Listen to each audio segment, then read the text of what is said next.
Hello and welcome to Lightways at Life Astrologer with me, Anna Isabel. And today my guest is Mandi Lockley. Hello, Mandi. Hi Anna. Hello everyone watching. Well, it's really lovely to be here, particularly because of the subjects that I'm obviously very interested in. I saw that you were giving a talk for the Brighton Circle about mediums and astrology. So I guess I wonder, what is the interest that you have in mediumship? Yeah, certainly. I did the talk first of all actually for the Astrological Association conference as well before I did it for Brighton. And I was really surprised by the interest and how many mediums there are hiding in plain sight in the astrological community. And my story, how I came to be interested, I was having kind of experiences from quite a young age, as many of us do. I think the first experience I had was when my grandma died, who I was very close to. I was only 5 years old, and she came in a vision to me in the night to tell me she'd passed to go to the angels and to be a good girl and that kind of thing. And my mum always told this story of how freaked out she was when, when she told me that, difficult news about my granny died. I'm like, yeah, I know, she came and visited me, because when you're that age, these things feel very normal. So I've had quite a lot of experiences. And I think when you get a little, I think a lot of children do, when you get a little bit older, real life, so-called real life, material life kicks in. So it wasn't really until a lot later when it started to sort of come back. I did have periodic experiences. But what happened was, it was about nearly 2.5 years ago now, and it was actually I was on a boat trip, an astrologer's boat trip organised by Frank Clifford of the London School of Astrology, and I was invited. I was a former student. I got my diploma at the LSA, and I was invited on a boat trip. He does it now and again for students and former students. And I just had this really strong feeling that I should go on this boat trip. So I went along and they had a psychic medium on there, really lovely guy. I need to remember his name. If I do, I'll let you know later. Terrible remembering names, but he was a really lovely guy. And Frank pulled some names out of the hat, about half a dozen, if that, names out of the hat of about 100 people on this boat. Of course, my name came up, and I kind of, you know what I mean? I was kind of like, okay, yeah, kind of knew it was going to come up. And one of the first things he said to me, he said, "Oh, you should be doing psychic mediumship." And I'm like, okay. And it just so happened I'd just left a corporate job. So I was in between sort of, day jobs, so to speak. And I had nothing better to do. So I signed up for a free online course that a friend told me about, kind of did that. And then I joined the College of Psychic Studies, where I've been studying psychic mediumship for the last couple of years. And of course, then when I was coming up for topics, when I was applying to speak at the Astrological Association conference this year, I thought, you know what, I need to look into this. What is this, the astrology, the significators for psychic mediumship in the birth chart? So that's where my research started.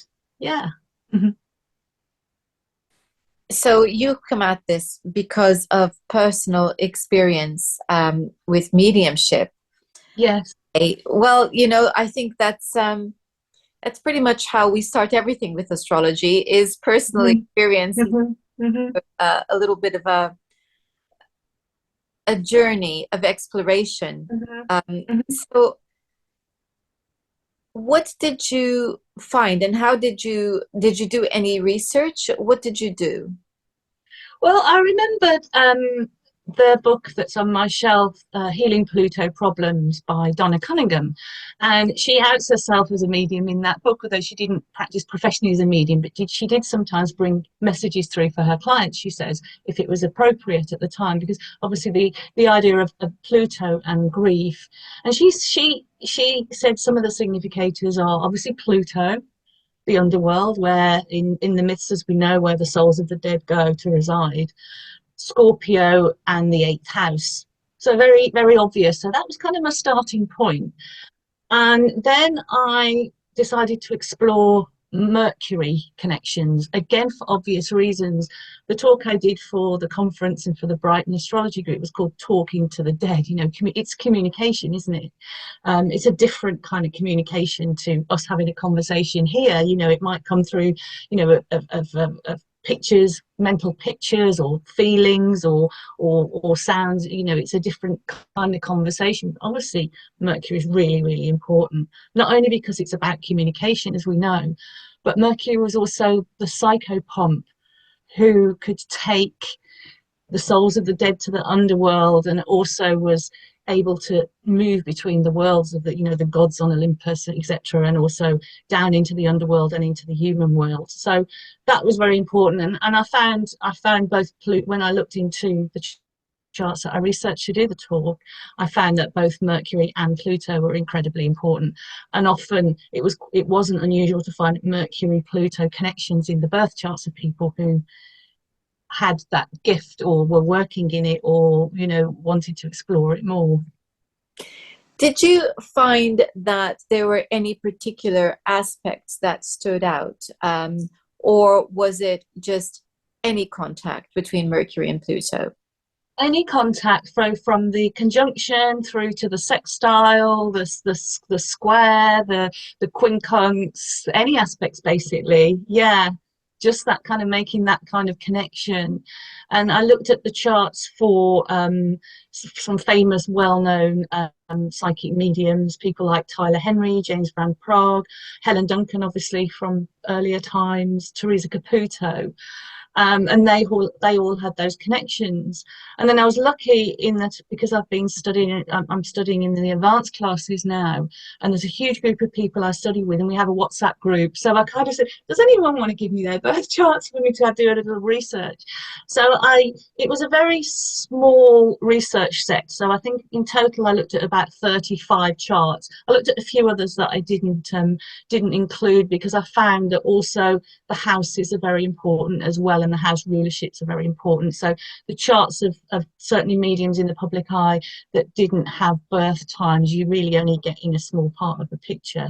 But it did kind of follow through that Mercury, 8th house, 3rd house, Scorpio, Mercury, Pluto is quite a significant significator.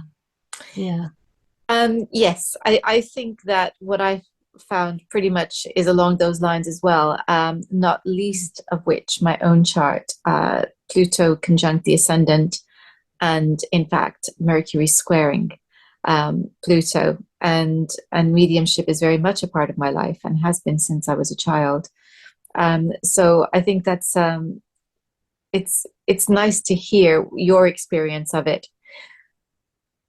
Did you, well, I guess the question I should be asking is, what is the role that Neptune and Pisces are playing in this, or the 12th house? Yeah, that's really interesting, actually. I looked at that as well. That was another significator I looked for, another signature I looked for. And that took me really to the idea that all mediums are psychic, but not all psychics are mediums. And I found that I need to do a lot more research around psychics who aren't mediums. But I found that Neptune was more associated with psychic work. I looked at the chart, for example, of Jane Roberts, who is she was a channeler from, you know, she was at a height in the 1960s. She's one of the first channelers who brought through an entity that wasn't a dead person in the so-called underworld, or wherever we go if we're talking about Pluto, but a multi-dimensional being from somewhere called Seth. And she was very strong very strong in the 12th house. She had, I think, if I remember rightly, angular Neptune. So there's all that sort of Neptunian stuff. But that's an area of research that I want to sort of go more into. The difficulty is obviously finding proper charts with proper birth times for people, you know.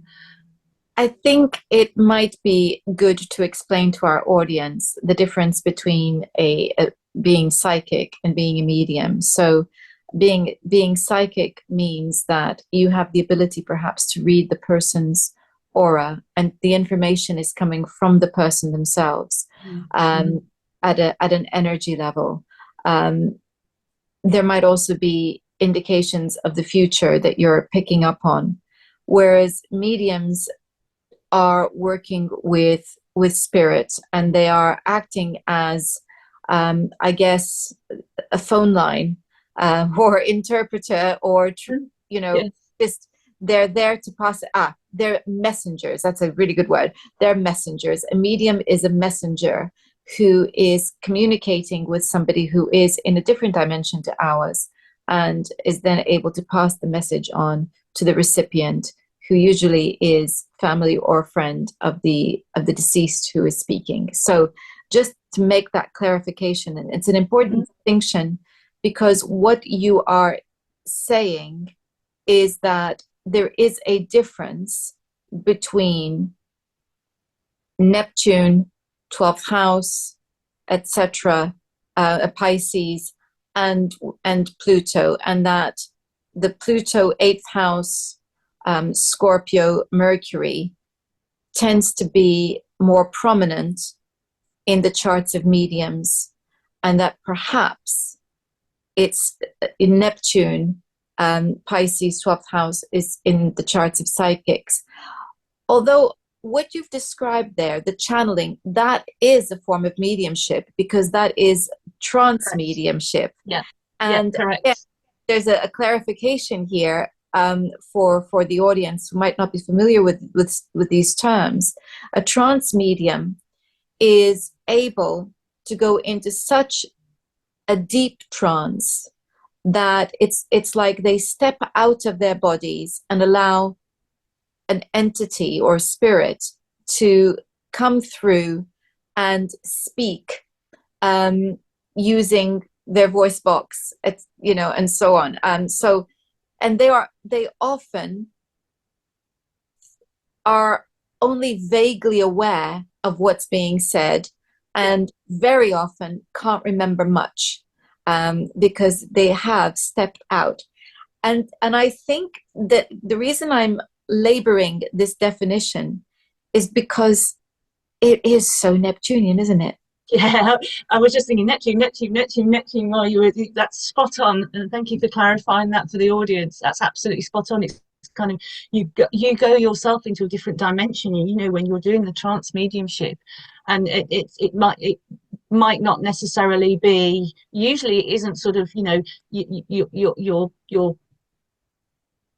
father, grandfather, grandmother, etc., who's passed on. It's usually something or someone else. Yeah, and you take yourself out of yourself, and you just let this flow through you. It's almost like you've been almost possessed isn't quite the right word, because that's got negative connotations, but you allow that spirit into you to speak through you.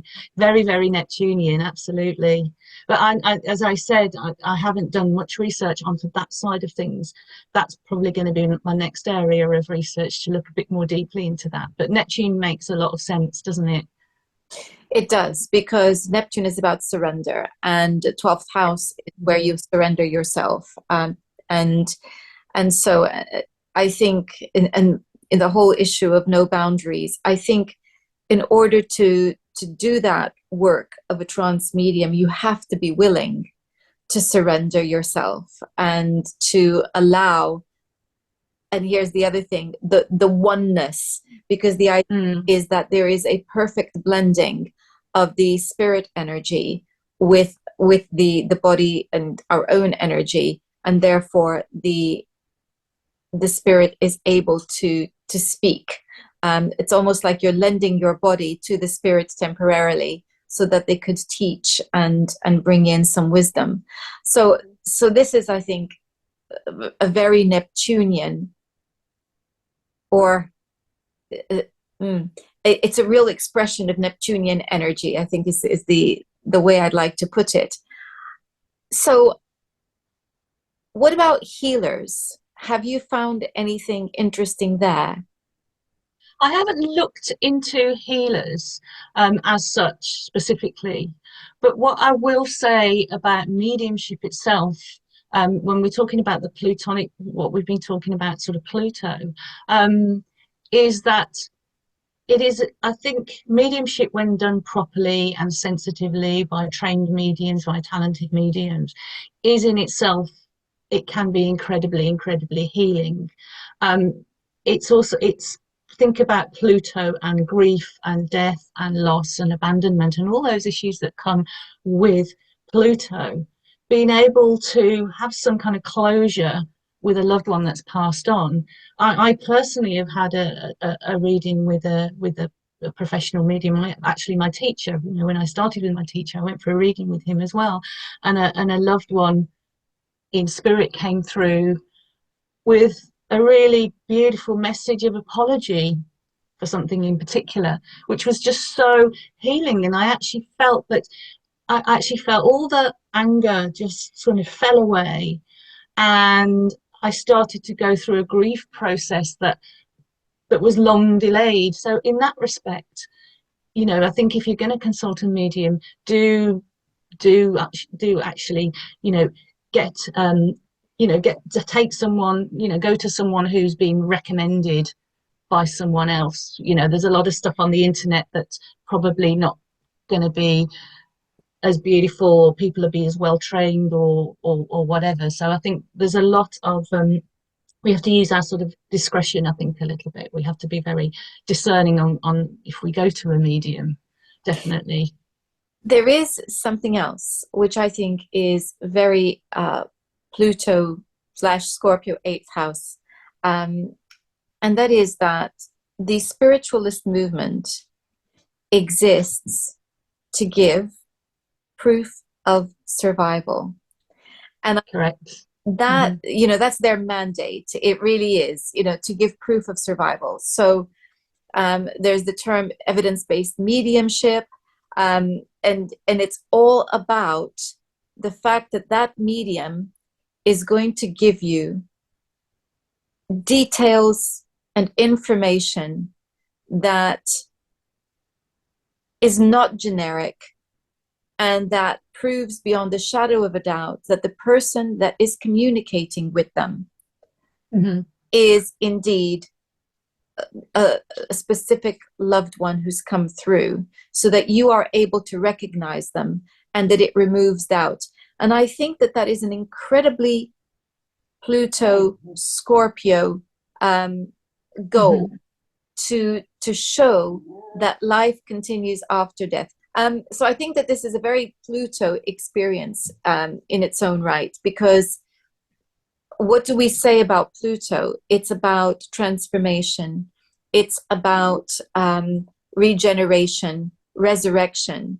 And here we have people who are trained to communicate with the souls or the spirits who have done exactly that. Okay, they've left the body, but they're wanting to show that life is continuing, Hmm. and that is resurrection and Hmm. regeneration in a Hmm. different form. So I think that's a very interesting side when we're looking at the role of Pluto and Scorpio in these charts.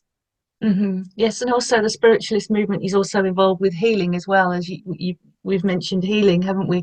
They also believe in the power of spiritual healing as well. So you can go, you can train as a healer, or you can get some faith spiritual healing if you go to a spiritualist church, for example. So that's all part of it. So I think the whole thing is very is incredibly healing, or it can be, as you said, you know, done in the right way, as it, you know, very much, as you said, evidence based. If you learn in the spiritualist church within that organization, it's all about bringing through that clear evidence, you know, bringing through, if you're a medium and you know who's there, bring through someone, make sure you bring through someone who is familiar to the person that's sitting in front of you. um, I think my feeling is that the spirits, if you are prepared to be a medium, and anyone I think can learn mediumship if they're interested in it. But if you're prepared to be a medium, I think there's lots of souls there, spirit souls out there, that are going to want to come through, which is why you need that discipline of the gatekeeper, so that you don't have, you're not First of all, so that you're not bombarded with spirits in the middle of the night, or when you're doing your shopping, or when you're in a meeting with your boss or something like that. But also so that you can bring through spirits that are relevant to the person that's sitting in front of you as well. And it's interesting in my research, I talking about the gatekeeper, you know, is the one that sort of stops anything coming through. Well, all the time I've been sort of training and doing mediumship, I've never had a scary experience. It's been actually a beautiful experience in the most part. It's been, you know, sitting, having the energy come through of people that are passed on. It's an energy of love, and it's an energy of unconditional love, but then you still have the person still coming through with the part of the person with very much the personality that they had when they were in life. And it's a beautiful experience. But the gatekeeper is there to, you know, to make sure that it's kept relevant and also safe. And the reason I'm mentioning the gatekeeper is because I've noticed that Saturn plays a strong part in the charts that I looked at. And at first of all, I'm like, oh, Saturn blocks, right? Well, you're using Saturn in a positive, productive way. And I did find, as I say, a small research sort of group of charts that I looked at, but I did find quite a lot of Saturn in the water signs, which it makes a lot of sense. You know, Saturn in the water signs, Saturn in Pisces, Saturn in Scorpio, that kind of thing. So that's another kind of another sort of significator or signature as well. Yeah, so I thought Saturn's important, really. Also, Saturn is about discipline. Exactly. And I think that, and structure. And I think that for those who are wanting to develop this ability, it does require a level of discipline, because practice is important. Nobody's going to make you do it. You have to want to do it, and you have to make the effort to sit, you know, to sit in the power, to meditate, in order to develop that strong connection with spirit. And I think so, and it's structure as well, because there's a structure to how you go about presenting the information too. There is because if we did not have that, and as you said, you know, the gatekeeper, we have to recognize that if we didn't have that, we would have no sense of what's going on. There's no boundaries. There's no boundaries. And there has to be boundaries, because we are here. We are not in spirit. We are here. And consequently, we have to be able to live our lives. Otherwise, it would get very confusing very, very quickly. And we have to be boundaried, because as it is, it's difficult enough sometimes to keep other people out of our head, the ones who are here, let alone, you know, those who are able to communicate telepathically, because this is a telepathic form of communication. So because it's telepathic, it's even more important that there are boundaries. Absolutely, 100%. And like you said, discipline as well, and also patience. I think you need a lot of patience. It can take a while for things to come through.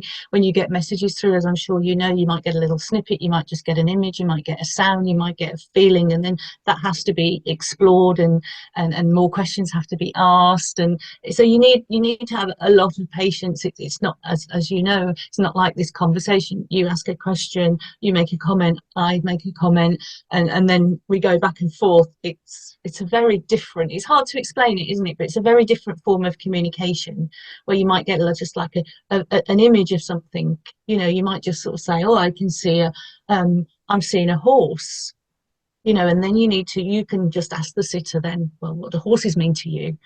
But I think the more disciplined way is to go back to the spirit and say, okay, why are you showing me a horse? You know, is this a symbol of a horse? Is it the symbol of the freedom of horse riding, or is it someone who's been involved with horses, for example? So that's kind of the, like you say, the discipline and the learning and the teaching, and also I think it's got something to do with wisdom as well. I think it does, when you practice this work, I think it does bring wisdom and insight as well. It Mm. does. Have you found Uranus play an important part at all in these charts? Because Uranus is associated with insight and sudden flashes of inspiration, etc. Mhm. So, Mhm. what Yeah, yeah, and awakenings as well. And what's interesting, the base chart that I looked at was the chart for when the Fox sisters claimed to have brought through a spirit, which is the start of modern spiritualism. And the chart for that is 31st of March, 1848. There's not a time for it. But it was under, actually talking about Uranus conjunct Pluto in Aries. So again, I looked for Uranus Pluto themes, and some charts I saw them, some charts I didn't. Um, current mediums and trainee mediums, many of them do have Uranus conjunct Pluto in Virgo in their chart.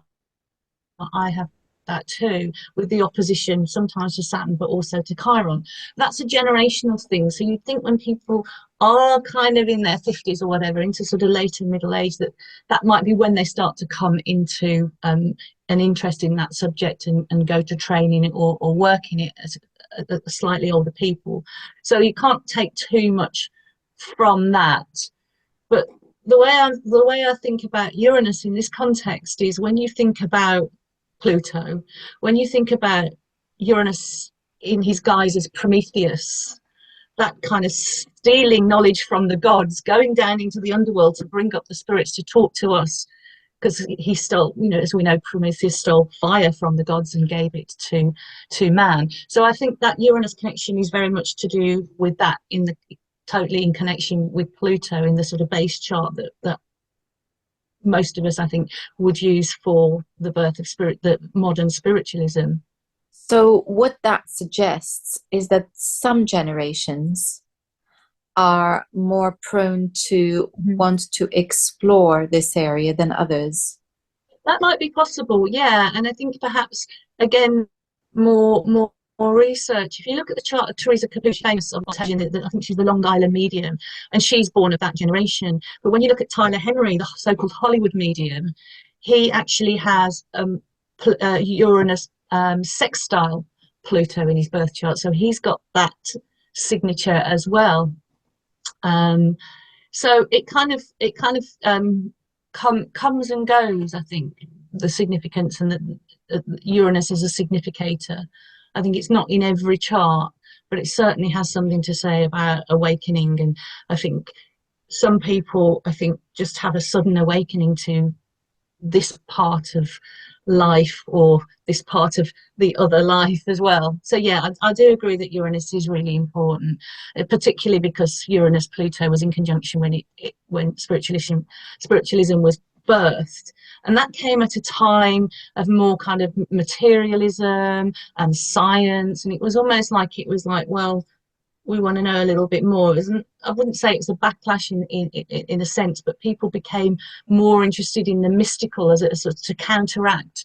Everything's science-based, everything's logical. We have to prove everything. Everything has to be tangible, and it came off the back of an era when people were absorbing the Gothic novels of Frankenstein and Dracula and the Castle of Otranto and that kind of thing, and people wanted to go, there was a massive appetite for seances. Obviously seances aren't the fashion now. We go to spiritualist church to get a reading, or we have a one-on-one sitting with a medium. It's kind of moved on in the way the work is delivered, but that's kind of the history of where it came from. So yeah, Uranus is important. I think definitely it's always important, I think, in a chart. It's also the movement also gained huge popularity right after the First World War, Yeah. understandably. So, okay, well, I was also thinking we've talked about Neptune, and yet Jupiter is the co-ruler of Pisces, or the original ruler of Pisces, even. So, is there something about Jupiter here?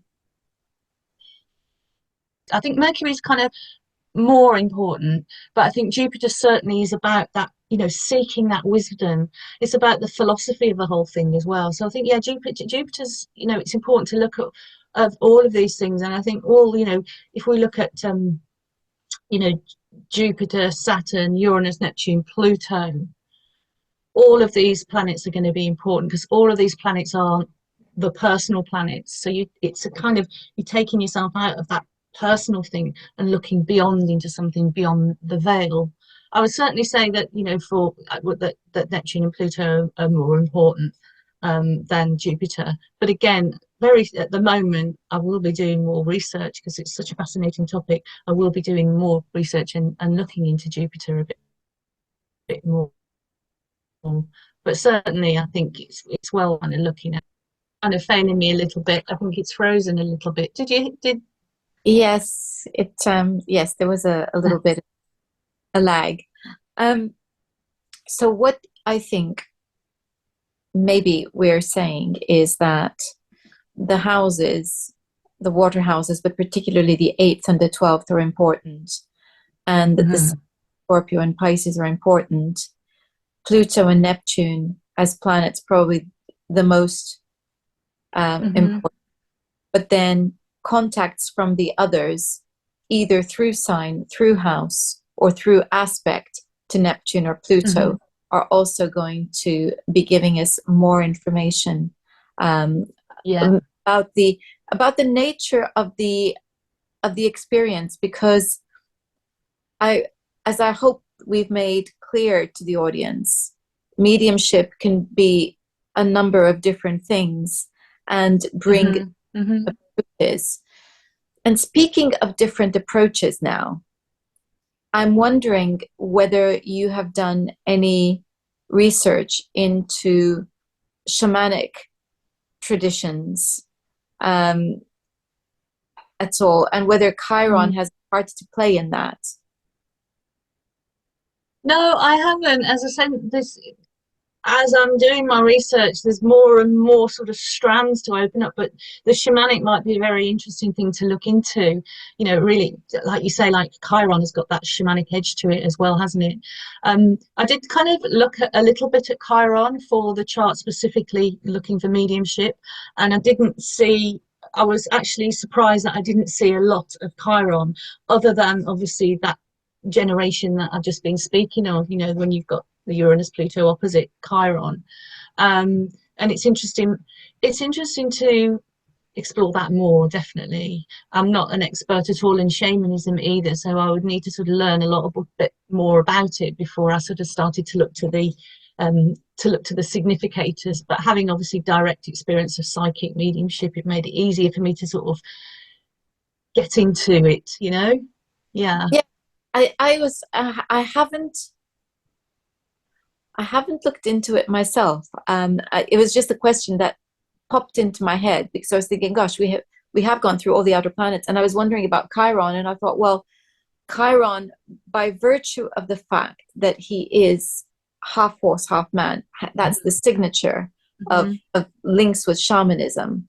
The animal, bringing in the animal, integrating the animal into the human psyche, and so I wondered whether you had had any experience of that. But it's making me think about animal communicators as well, whether there's a link there with Chiron. I think you and I have a bit of research to do. Psychic work with animals, and I do a little bit of that. I do, as I've said, I have that Uranus Neptune opposite Chiron Saturn, and that's in a square, in a T square. The axis of a T square to that opposition is Mercury. Surprise, surprise.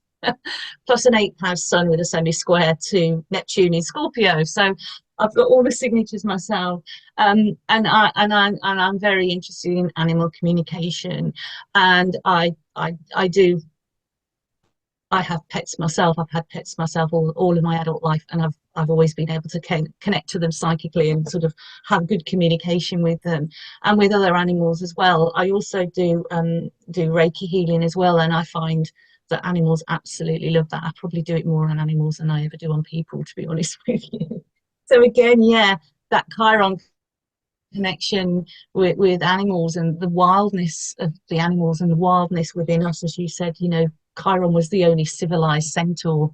You know, the rest of them were just wild crazy. He was the one that was educated, and he was the one who was the healer, right? Yeah.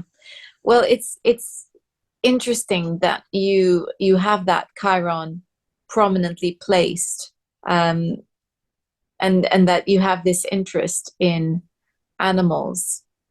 And that was why I asked the question. So from my perspective, I interview for my In the Light Growing Your Soul podcast.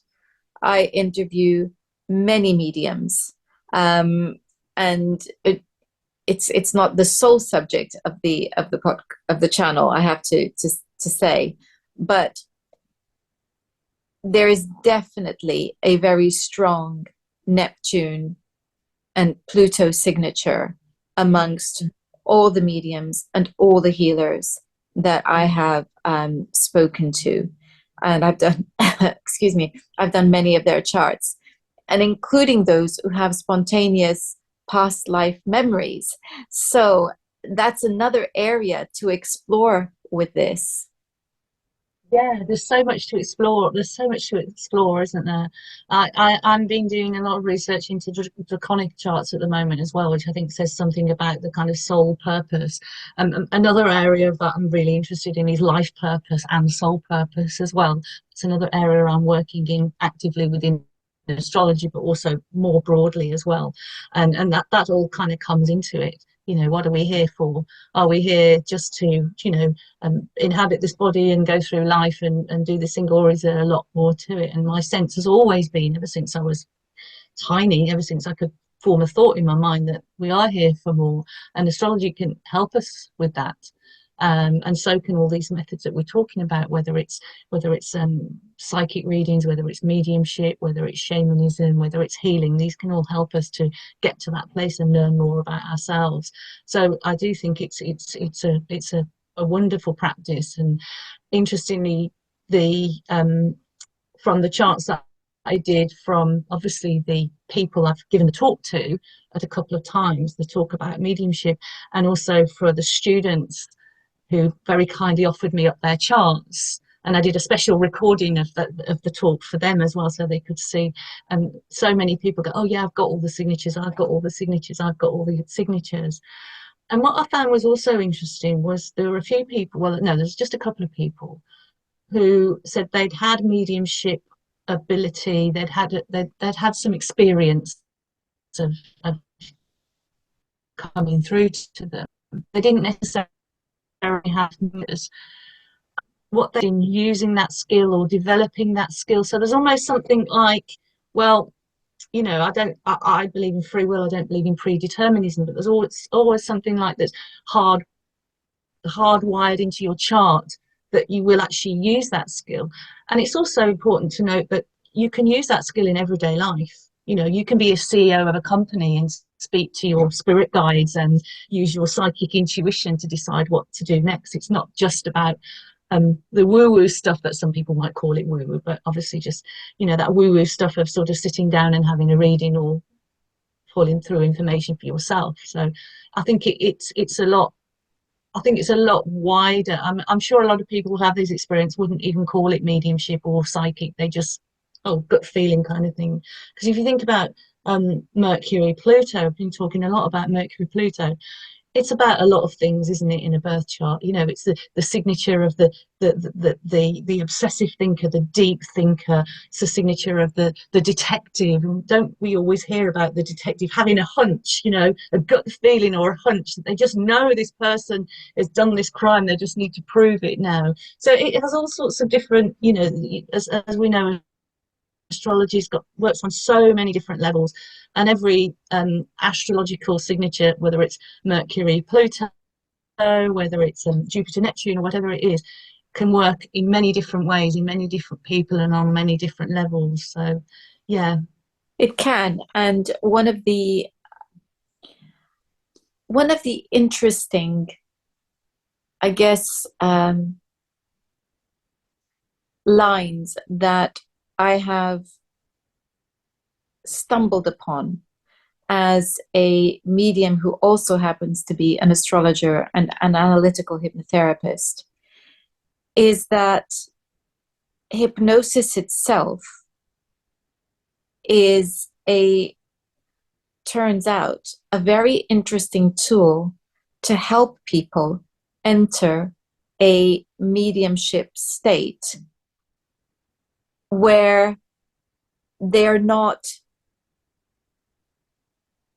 whilst they're not training or, doing anything mediumistic. And I think I have had a few instances now when people are suffering greatly from grief, and where I have thought it appropriate, where in hypnosis I have helped them to contact their loved ones, and the loved one comes in, and it is more than imagination. It's got all the signatures of the real experience that I, as a medium, can validate, because I recognize what they're talking about. And it makes complete sense, because ultimately here what we're talking about, and this is very Neptunian, is an altered state of consciousness.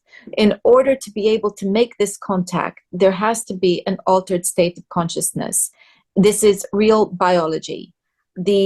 Our brain waves actually do change, and they're very similar whether you're in meditation, and whether you're working as a medium, or whether you're in hypnosis. And consequently, it seems obvious to me when I think about it that I could potentially help my clients to do this, although it's not something that I set out to do, and it was an accident when I stumbled upon it. But it makes complete sense, because how do we induce a state of hypnosis? It's very similar to how we enter a state of trance through meditation, etc. In fact, pretty much the same. So this is a very Neptunian world when we're talking about an altered state of consciousness. Yeah. And these are all the different threads that it's demonstrating in its chart, whether it's Neptune, Pluto, because there's a myriad of different ways in which we could enter an altered state of consciousness. And of course, the other thing Neptune is famous for is using drugs to do exactly that. Plant medicine calls to mind, doesn't it? Which is it's having a real kind of mainstream moment. And again, roots in shamanic tradition. Of course, yeah. It's interesting talking about Neptune, and that's absolutely fascinating that you found that comes through when you're doing the hypnosis. And it's what you were saying earlier about that Neptunianism, surrendering that puts you in that different state, that different brain waves. It kind of raises your vibrations. I think one of the things about doing this work is you do need to be able to raise your vibration, because you need to actually meet the vibration of what you're communicating with as well. So that's really important. That's why meditation, as you said, meditation puts you in that state. That's why it's important to meditate and to do other things like that can help to really open you up to do the work. So that's really important, as well as what we talked about with Saturn and the gatekeeper as well. That, it's being able to sort of surrender yourself to open it up so that you can do the work if you're doing the work for somebody else. I think that you made me think of Neptune when you think of dreams. Many people do report that they have loved ones coming through with messages in dreams as well, when they're in that surrendered state, that they wouldn't notice it with all the mental chatter that goes on in our minds. They wouldn't notice it in everyday life. It's fascinating how all these threads come together, isn't it? It certainly is. And so I think that you and I have a little bit more exploring to do, or a lot more exploring to do. Yeah, we do. Indeed. And I hope that our conversation has inspired viewers to go on their own journey, or to continue where they already are, exploring all of this wonderful stuff of the spirit that we are within this human body. So, Mm. Mandi, thank you so much for your time today. If people want to find you and find out about your work, how do they do that? Yeah, my website is onpurposeastrology.com, and also my YouTube channel is also On Purpose Astrology. So those are the main ways to follow me and get information from me. Wonderful. I sometimes post on Instagram, but I'm not massive on social media. So YouTube and website are the main contact points. Yeah. Fantastic. Thank you so much again. Thank you, Anna. Thank you for having me. It's been a real pleasure. What an amazing conversation. We must carry this on sometime. I'm sure we will, because you're going to find out lots more. Thank you. Thank you all for watching. Next time, we're going to be looking at Sedna. Until then, goodbye.